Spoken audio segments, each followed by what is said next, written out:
dan memang beliau kayaknya cita-citanya memang mau meninggal dalam keadaan berdakwah, Pak. Masya Allah.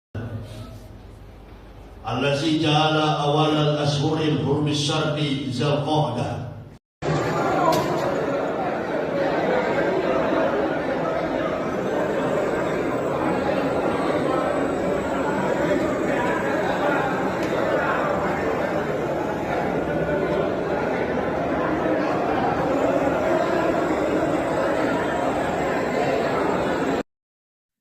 Assalamualaikum warahmatullahi wabarakatuh. Masih kembali di channel saya. Tentunya kita sudah mendengarkan bagaimana cuplikan videonya. Innalillahi wa inna ilaihi rajiun. Jadi kita akan mendengarkan bagaimana ceramah terakhir dari Ustadz Yahya Waloni ini ketika mengisi khutbah Jumat. Jadi kepada teman-teman di sini jangan kemana-mana dulu, silahkan nonton sampai selesai agar kita tidak gagal paham. Selamat menyaksikan. Allazi ja'ala awalal ashuril hurmis syarqi Zulqa'dah wa jalla ash-shahral haraman la yusbaka fiha damun himayatan lil hajj wa sadaqa wa'da. Asyhadu an la ilaha illallah allazi aqaza ahda wa asyhadu anna sayyidina Muhammadan abduhu wa rasuluhu allazi haqqahu lahu hamda allazi jahada bilal haqq jihadihi wa ba'dalahu. Amma ba'da fa ya ibadallah ittaqullah haqqa tuqatih wa la tamutunna illa wa antum muslimun. Faqala Allah ta'ala fil kitabil azizil karim. A'udzu billahi minasy syaithanir rajim. Bismillahirrahmanirrahim. Falamma balagha mausa yaqula ya bunayya inni asrafil manami ani asbauka fanzur masatarah. Qala ya abati fa'al ma'tumar satajidun insyaallah minasabirin. Ma'asyiral muslimin wal muslimat, hadirin jamaah salat Idul Adha yang dirahmati oleh Allah Subhanahu wa taala. Pada hari ini bertepatan dengan tanggal 10 Dzulhijjah tahun 1446 Hijriah atau bertepatan pula dengan tanggal 6 Juni tahun 2025 Hijriah, tahun 2025 Miladiah. Kau mungkin dari belahan dunia ini, dari ujung ke ujung dunia, tengah berbahagia merayakan peringatan hari Nahar, melaksanakan sebuah nampak tilas kembali kepada sejarah yang membentang luas di alam semesta ini mengenai kehidupan seluruh umat manusia, wabil khusus umat pengikut Nabi Sallallahu Alaihi Wasallam, memantapkan sebuah kesuksesan di dalam kehidupan dunia hatta akhirat adalah implementasi ketauhidan yang disempurnakan oleh sosok contoh teladan yang menjadi pembimbing guidance dalam kehidupan kita, Nabi Ibrahim alaihissalam beserta istri dan anak sematawayang, putra Khalil Allah yang Rahman. Allahu Akbar, Allahu Akbar, Allahu Akbar, walillahil hamd.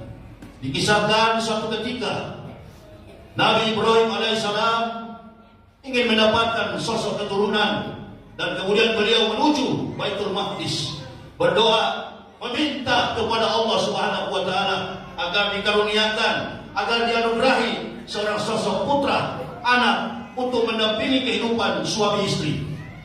Waktu terus berlalu begitu lama. Nabi Ibrahim kemudian kembali ke tempat halaman, tempat kampung halamannya.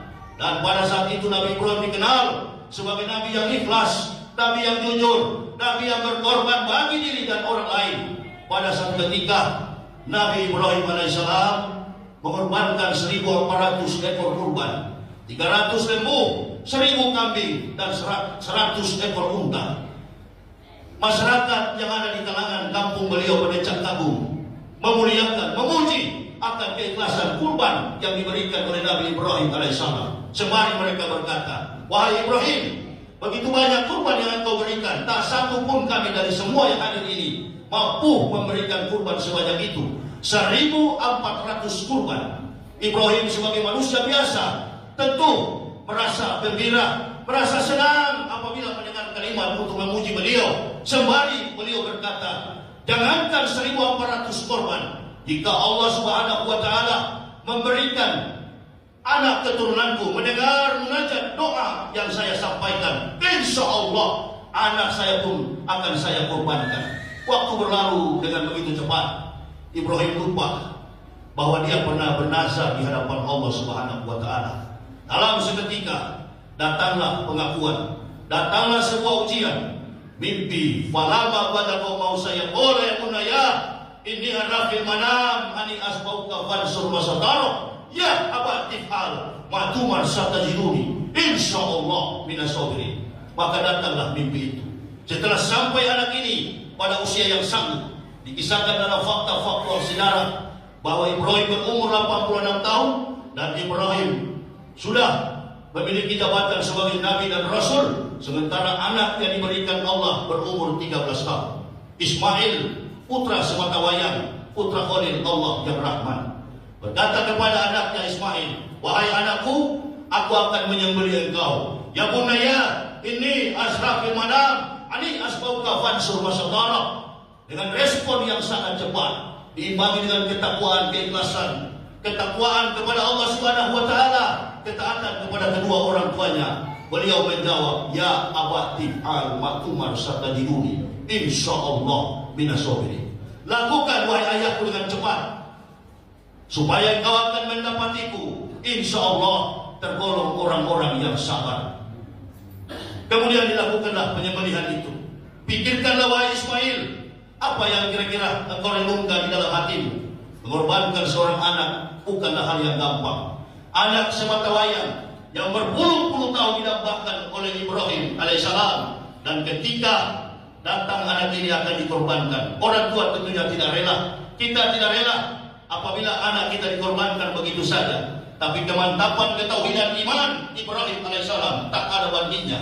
Pengakuan kita kepada Allah Subhanahu wa taala, qul innani hadani rabbi ila siratal mustaqim dinatiyama millata Ibrahim hanif. Kita sudah mendengarkan bagaimana ceramah terakhir dari Ustadz Ehewaloni ketika mengisi khutbah Jumat. Jadi buat teman-teman di sini, seperti yang kita ketahui dari Ustadz Ehewaloni ini, beliau ini adalah mantan pendeta, mantan rektor di Papua. Bahkan Ustadz Ehewaloni ini sering menantang pendeta di seluruh Indonesia ini lawan Ustadz Ehewaloni seorang diri. Jadi ketika Ustadz Ehewaloni ini meninggal, banyak komentar-komentar negatif yang keluar dari orang Kristen ataupun non-Muslim. Jadi buat teman-teman di sini, kita berikan doa yang terbaik untuk Ustadz Ehewaloni. Semoga Ustadz Ehewaloni ditempatkan di tempat yang paling dirahmati Allah Subhanahu wa taala. Jadi kepada teman-teman di sini, terima kasih sudah menonton. Assalamualaikum warahmatullahi wabarakatuh.